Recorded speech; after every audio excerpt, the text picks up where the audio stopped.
حبايب قلبي، ايه رأيكم في السابليه اللي عملته معاكم اهو؟ بصوا شكله عامل ازاي. ده انا حشيته مربى اهو زي ما انتم شايفينه كده بالشكل ده كده قدامكم اهو كده. دول انا حشيتهم مربى زي ما انتم شايفين، ودي الكمية السادة اهو. بصوا عامل ازاي، بجد جميل قوي. تعالوا نشوف عملناه ازاي وطريقته كانت ازاي. بسم الله والحمد لله والصلاة والسلام على أشرف الخلق سيدنا محمد عليه أفضل الصلاة والسلام.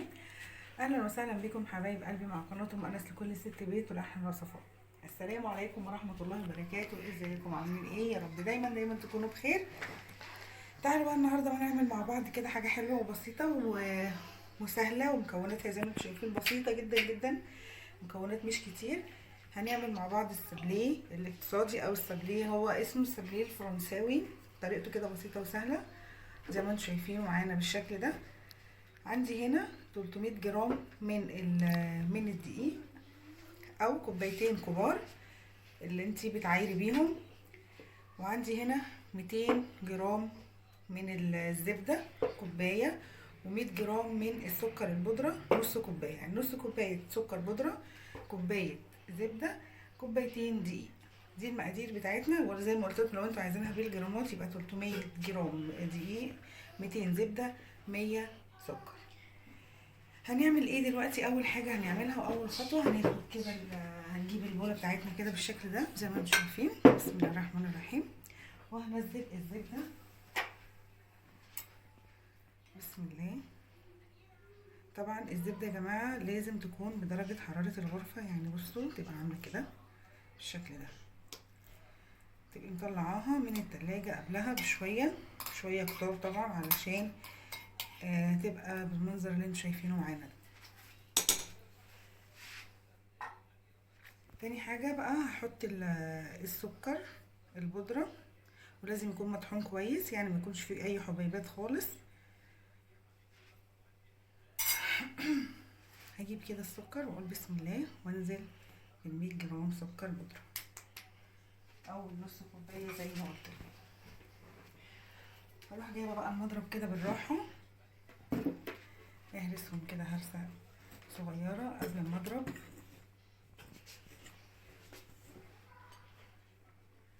بسم الله الرحمن الرحيم. عايزين بس ان احنا نفك الزبدة كده. خلاص زي ما وريتكم كده انا ضربت الزبدة مع السكر. هنزل بقى بالدقيق. بسم الله الرحمن الرحيم.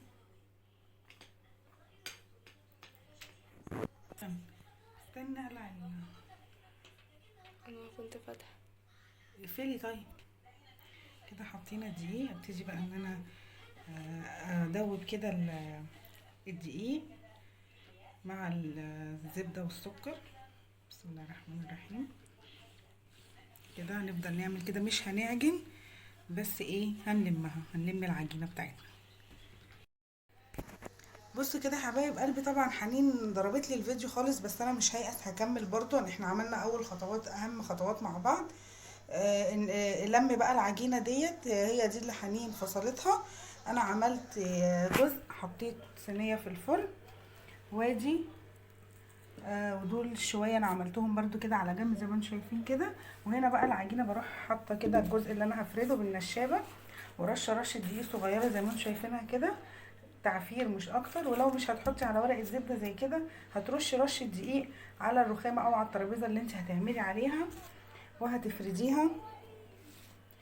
امسكي يا حنين، امسكي بقى وسيلي الدنيا، ونفردها كده بقى ونسمي الله بالنشابه بالراحه خالص، علشان ما تعملش منك. نقول بسم الله الرحمن الرحيم كده بالشكل ده. وممكن لو حابه ان انت تقفلي عليها ورقه الزبده وتفردي، برضو الفكره دي برضو كويسه. بسم الله. هنفرد بقى كده اهو. ثواني يا حنان اشدها طيب.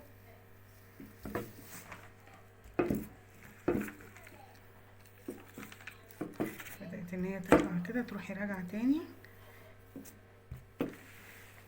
لحظه بس كده، اعملي ستوب، شوفي اللي في الفرن.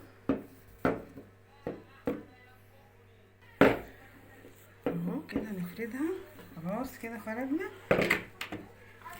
هجيب بقى كده، انا عندي القطاعه من يعني ايه قديمه شويه مش حديثه يعني، اهو كده. وطبعا هناخد العجين ونشكله تاني. يعني انا هعمل كده بالشكل ده كده اهو، ادي العجينه، بسيب بس كده بوسع فراغ عشان اعرف اشيله. اجيب السكينه عشان برضو ما يتكسرش منك، تروحي سحباها كده اهي. بصوا كده.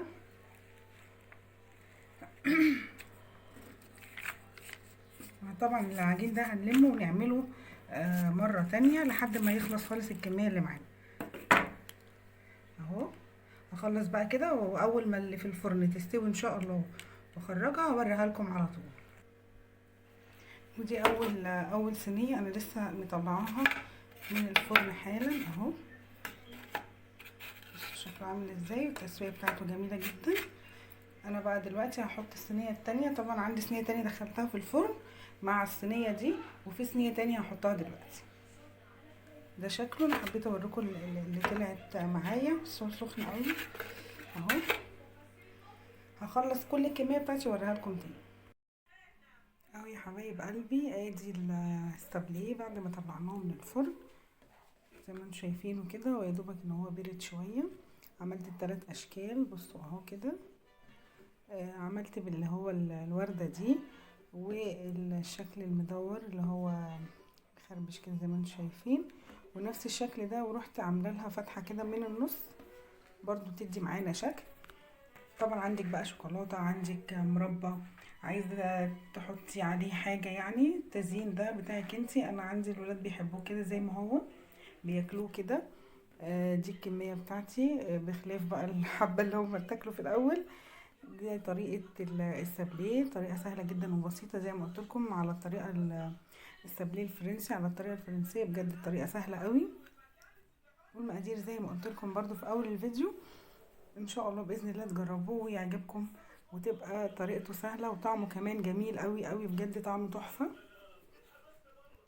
فانا الصراحه ما كانش عندي شوكولاته والمربى، الحاجات دي خلصانه من عندي، لسه عايزه انزل اشتري شويه حاجات.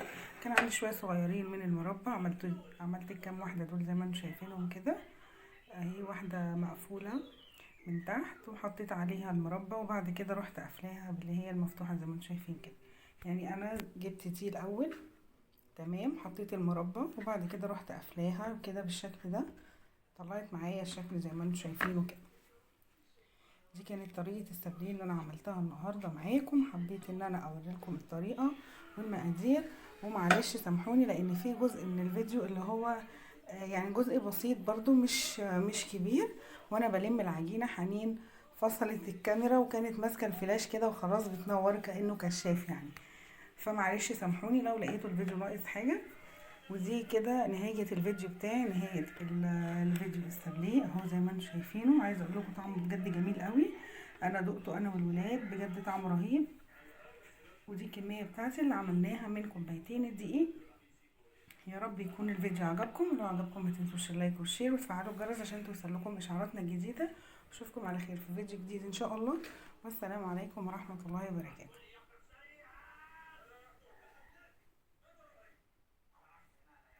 ويا حبايبي السابليه عايزه بس اوريكم قد ايه هو ناعم ومش ناشف اهو. بصوا عامل ازاي، ما شاء الله بجد جميل قوي. بصوا عامل ازاي، حلو جدا. ان شاء الله تعملوه بالطريقه دي ويعجبكم، ناعم قوي وطعمه كمان جميل جدا جدا. يا رب تجربوه ويعجبكم.